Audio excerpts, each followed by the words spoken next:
लेकिन बात करते हैं आखिर वे क्या कारण रहे जो कि बीजेपी के खिलाफ चले गए। सबसे पहला कारण था अति आत्मविश्वास। बीजेपी के झटके की सबसे बड़ी वजह है अति आत्मविश्वास। ऐसा लग रहा है कि अब की बार 400 पार का नारा बैकफायर कर गया। राम मंदिर निर्माण के बाद बने माहौल और मोदी सरकार के खिलाफ जनता में नाराजगी का कोई निशान नहीं दिखने की वजह से बीजेपी अति आत्मविश्वास का शिकार हो गई थी। ठीक वैसे ही जैसे 2004 में तत्कालीन प्रधानमंत्री अटल बिहारी वाजपेयी के वक्त फील गुड और इंडिया शाइनिंग के तौर पर अति आत्मविश्वास का शिकार हुई थी। उस समय भी झटका लगा था, इस बार भी झटका लगा है। बीजेपी के मध्य प्रदेश, ओडिशा, तेलंगाना, आंध्र प्रदेश जैसे राज्यों में शानदार प्रदर्शन और केरल में भी पहली बार खाता खोलने के बावजूद उसकी सीटें पिछली बार से घटती हुई पाई गई। वजह यह है कि यूपी, राजस्थान, हरियाणा, पश्चिम बंगाल जैसे राज्यों में उसे नुकसान हुआ। यहां तक कि प्रधानमंत्री के गृह राज्य हरियाणा में भी इस बार बीजेपी 2026 का करिश्मा भी नहीं दोहरा पाई। यानी हरियाणा में पिछली बार 26 मिले थे, इस बार तो मिल नहीं पाए, जबकि 2014 और 19 में वहां पे सभी सीटों पर कब्जा किया था। देखिए, बीजेपी की तरह उसके कुछ समर्थक भी इस मुगालते का शिकार हो गए थे कि जीत तो रही है, पोलिंग बूथ तक पहुंचने की जहमत क्यों उठाते हैं, बीजेपी तो जीत रही है, वोट देने क्यों जाते हैं छुट्टियां मनाने।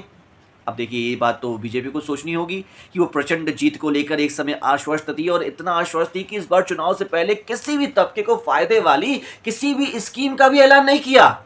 पिछली बार पीएम किसान सम्मान निधि का ऐलान हुआ था, लेकिन इस बार मोदी सरकार ने वैसे किसी भी योजना का कोई भी ऐलान नहीं किया। एक तरफ विपक्षी गठबंधन ने लोक लुभाए वायदे किए, तो दूसरी तरफ बीजेपी मोदी की गारंटी पर निर्भर रही, जो शायद इस बार नहीं चल पाई। जमीन पर 10 साल का सत्ता विरोधी रुझान भी बहुत रहा, जिसे बीजेपी भांपने में नाकामयाब रही। दूसरे कारण की बात करें तो बीजेपी को इस बार जो मैं बात करना चाहता हूं कि बीजेपी को इस बार राम मंदिर का भी नुकसान रहा, यानी कि राम मंदिर मुद्दे को भुना नहीं पाई। यूपी के अयोध्या में भव्य राम मंदिर के निर्माण के बाद ये पहला लोकसभा चुनाव था, लेकिन इस अयोध्या में ही बीजेपी हार गई। सोचिए, हिंदुओं सोचिए, सदियों के इंतजार के बाद मंदिर निर्माण का सपना पूरा हुआ। 22 जनवरी को धूमधाम से प्राण प्रतिष्ठा का समारोह हुआ। यूपी में बल्कि देश में बहुत ही ज्यादा जश्न का माहौल था। बीजेपी को फायदे की उम्मीद जरूर थी। यही वजह थी कि पार्टी ने चुनाव के दौरान भी मंदिर निर्माण का श्रेय लेने की लगातार कोशिश की। इसके बावजूद बीजेपी को यूपी में तगड़ा नुकसान हो गया। राम मंदिर निर्माण का बीजेपी को कोई फायदा नहीं पहुंचा। यहां तक कि जिस फैजाबाद सीट पे अयोध्या आती है, वहां पे बीजेपी का उम्मीदवार ही हार गया। ऐसा लगता है कि पिछली बार बीजेपी को वोट देने वाले एक ठीक ठाक हिस्से को राम मंदिर निर्माण से खुशी तो थी, लेकिन अन्य वजहों से पार्टी से नाराजगी ज्यादा थी। तीसरा, आरक्षण संविधान खतरे में है, ये नैरेटिव जो विपक्षी पार्टियों ने चलाया वो बीजेपी के खिलाफ चला गया। विपक्ष ने आरक्षण खत्म होने, संविधान खत्म होने, लोकतंत्र खत्म होने का जो डर दिखाया, इंडिया गठबंधन की तरफ से बार बार ऐसा कहा गया कि बीजेपी सत्ता में आएगी, तानाशाही आ जाएगी, आरक्षण खत्म हो जाएगा, लोकतंत्र तो मिट जाएगा, संविधान की तो धज्जियां उड़ जाएंगी, खत्म कर देंगे। बीजेपी इसीलिए 400 से ज्यादा सीटें चाहती है ताकि वो संविधान बदल सके, आरक्षण को खत्म कर सके। राहुल गांधी और अखिलेश यादव या गठबंधन का कोई और बड़ा नेता अपने अपने मंचों से लगातार ये बात कहते रहे। बीजेपी और प्रधानमंत्री मोदी ने विपक्ष के इस नैरेटिव को तोड़ने की तो पूरी कोशिश की, लेकिन नाकामयाब नहीं हो पाए। अगला देखिए, बीजेपी ने पसमानदा कार्ड खेला था। प्रधानमंत्री मोदी ने अपने दूसरे कार्यकाल के बाद से ही मुस्लिमों को बीजेपी की तरफ आकर्षित करने की हर मुमकिन कोशिश की थी, मुसलमानों को आकर्षित करने की कोशिश की थी। मोदी सरकार की तरफ से चलाई जा रही वेलफेयर स्कीम का भी सबसे ज्यादा फायदा तो मुसलमानों को ही मिलता है, जिसका खुद बीजेपी के नेताओं ने भी खुद प्रचार किया था। मुस्लिमों को लुभाने की विशेष अभियान चलाया था, लेकिन बीजेपी का ये कार्ड तो पूरी तरह खत्म, फ्लॉप हो गया। खासकर यूपी में 2019 में सपा बसपा के हाथ मिलाने के बाद भी एनडीए यूपी में 64 सीटें जीतने में कामयाब हुई थी। इस बार सपा और कांग्रेस साथ में थे। ग्रैंड ओल्ड पार्टी सूबे में बेहद कमजोर मानी जा रही थी। इसके बावजूद एसपी कांग्रेस गठबंधन ने इस बार जबरदस्त प्रदर्शन किया। इस प्रदर्शन के पीछे मुस्लिम वोटों का तो पूरा ही हाथ है, हिंदुओं का भी आधा अधूरा है ही हाथ। और इसके साथ ही यूपी में 2 लड़कों की जोड़ी इस बार सुपर हिट हो गई, यानी कि 2 लड़कों की जोड़ी अखिलेश राहुल। 2017 के विधानसभा चुनाव में सपा और कांग्रेस साथ में आए थे, लेकिन तब यूपी के इन 2 लड़कों की जोड़ी तो फ्लॉप हो गई थी। इस बार ऐसा नहीं हुआ। इस जोड़ी ने बहुत बड़ा प्रचार अभियान चलाया और महिलाओं को सालाना 1 लाख रुपए देने की खटाखट और गरीबी मिटाने की खटाखट वादे किए, और जनता को संविधान खत्म होने और आरक्षण खत्म होने का और तानाशाही आ जाने का डर भी दिखाया। बीजेपी हटाओ देश बचाओ के नारे भी दिए, जिसका वोटर पर बहुत असर पड़ा और बीजेपी हार गई। क्या हुआ? अग्निवीर वाली अग्निपथ स्कीम, बार बार पेपर लीक से युवाओं में नाराजगी, ये भी मुख्य कारण रहे। बीजेपी के प्रदर्शन में गिरावट की एक बड़ी वजह सियासी लिहाज से सबसे बड़े सूबे यूपी में इसका उम्मीद से कमतर प्रदर्शन कहा गया है। और राहुल गांधी ने अग्निवीर वाली अग्निपथ स्कीम को बहुत ही बड़ा मुद्दा बनाया और वादा किया कि सत्ता में आते ही इस स्कीम को तो खत्म कर देंगे। यूपी में अखिलेश और राहुल ने बार बार हो रहे पेपर लीक और बेरोजगारी को भी बड़ा मुद्दा बनाया और युवाओं की नाराजगी को भुनाने की भरपूर कोशिश की। यूपी में चुनावी साल में भी कई पेपर लीक हुए। यूपी पुलिस भर्ती परीक्षा का पेपर लीक हुआ, यूपी LAC RO परीक्षा का पेपर, यूपी बोर्ड के कुछ विषयों के पेपर लीक हुए। युवाओं में आक्रोश था, विपक्ष ने आक्रामक होकर इस मुद्दे पर बीजेपी को घेरा। यूपी में बीजेपी के निराशाजनक प्रदर्शन का ये एक बड़ा कारण है। इसके अलावा टिकट देने में भी बहुत बड़ी गड़बड़ी की बीजेपी ने। सिर्फ मोदी के नाम पर तो जीत नहीं सकती है वो। चुनाव नतीजे और रुझानों में बीजेपी के लिए एक बड़ा संदेश छिपाया कि सिर्फ नरेंद्र मोदी के नाम पर चुनाव नहीं जीता जा सकता।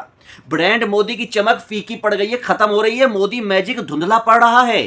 खुद प्रधानमंत्री नरेंद्र मोदी अपनी सीट वाराणसी में पिछली बार के मुकाबले काफी कम अंतर, केवल 1.5 लाख वोटों से जीते हैं। क्योंकि स्थानीय स्तर पर सांसदों के प्रति जनता की नाराजगी को कम करने के लिए बीजेपी ने कई सिटिंग MP के टिकट जरूर काटे, लेकिन बड़ी तादाद में दल बदलुओं को भी टिकट दिया। बीजेपी का हर चौथा उम्मीदवार दल बदलू था और यही पार्टी को महंगा पड़ गया। ये तब जबकि अयोध्या में भव्य राम मंदिर का निर्माण बीजेपी का एजेंडा के तहत पूरा हो चुका है। आर्टिकल 370 जैसा काम जो कोई सोच भी नहीं पा रहा था, बीजेपी ने जम्मू कश्मीर में कर दिया है, वादा पूरा किया है। ये रुझान नतीजे में तब्दील हो गए हैं और PM मोदी जो हैं वो जवाहरलाल नेहरू के बाद तीसरी बार सत्ता में आने का करिश्मा कर रही हैं। लेकिन बिना गठबंधन के बैसाखी के सहारे ये बिल्कुल भी मुमकिन नहीं है दोस्तों।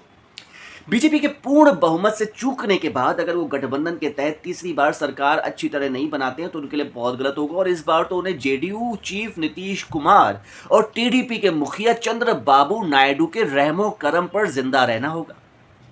अब वो तो पलटू चाचा हैं नीतीश जी। उनकी पार्टी तो कह रही है कि वो NDA छोड़ के चली जाएगी, लेकिन उन्हें लेकर चर्चाएं निकली है कि इंडिया गठबंधन की तरफ से नीतीश कुमार को डेप्यूटी PM पद का ऑफर दिया जा सकता है। नायडू को भी लुभाने की कोशिश तो चल ही रही है। कल एक दो दिन में पता चल जाएगा कि आखिर सरकार किसकी बनती है। लोकसभा चुनाव 2014 की बात करें तो यूपी में NDA गठबंधन कुल 78 सीटों पर चुनाव लड़ा था, जहां पर उससे कुल 71 सीटों पर जीत हासिल हुई थी। अपना दल ने 2 सीटों पर जीत हासिल की थी, समाजवादी पार्टी ने 5 सीटों पर जीत हासिल की थी, बहुजन समाज पार्टी और RLD इस चुनाव में खाता भी नहीं खोल पाए थे। 2014 की बात कर रहा हूं। तो वही कांग्रेस ने अमेठी और रायबरेली सीट पर ही जीत हासिल की थी। लोकसभा चुनाव 2019 की बात करें तो यूपी में NDA गठबंधन ने 64 सीटों पर जीत हासिल की थी और सपा बसपा ने यहां गठबंधन के तहत कुल 15 सीटों पर जीत हासिल की थी और कांग्रेस केवल 1 सीट रायबरेली की जीत पाई थी या बचा पाई थी, अमेठी भी हार गई थी। अब बात करते हैं ये कमजोर क्यों हुआ NDA।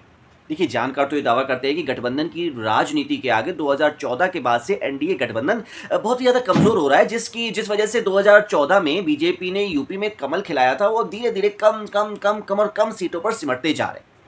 उस चुनाव में किसी भी दल ने एक दूसरे से अलायंस नहीं किया था, 2014 की बात करें, लेकिन 2019 में सपा और बसपा ने आपस में बना ली जोड़ी और बीजेपी 62 सीटों पर आ सकी। अब सपा और कांग्रेस की बात करें तो पार्टी की स्थिति में 10 सालों में बड़ा बदलाव हुआ है। जहां 10 साल पहले पार्टी 1 पर सीमित हो गई थी, तो आज वही कांग्रेस पार्टी 7 सीटों पर जीत हासिल कर रही है। समाजवादी पार्टी ने तो खेला बदल दिया इस बार और बहुत अच्छा प्रदर्शन किया है और तकरीबन 35 से 38 सीटों पर वो जीत सकती है इस बार। जीत रही है, मानिए जीत गई है। बीजेपी के तकरीबन 35 सीटें ही मिल पा रही हैं इस बार और धराशायी हो चुका है बीजेपी का पूरा गठबंधन। बस गनीमत यह है कि 20 साल बाद बीजेपी और NDA के लिए कि फील गुड और इंडिया शाइनिंग का मोमेंट दोहराते बच गया। हाफते 2072 के जादुई आंकड़े से आगे निकल पाई। कम से कम 30 से 35 वोट पीछे रहती, 3 से 35 सीट पीछे दिख रही है कांग्रेस।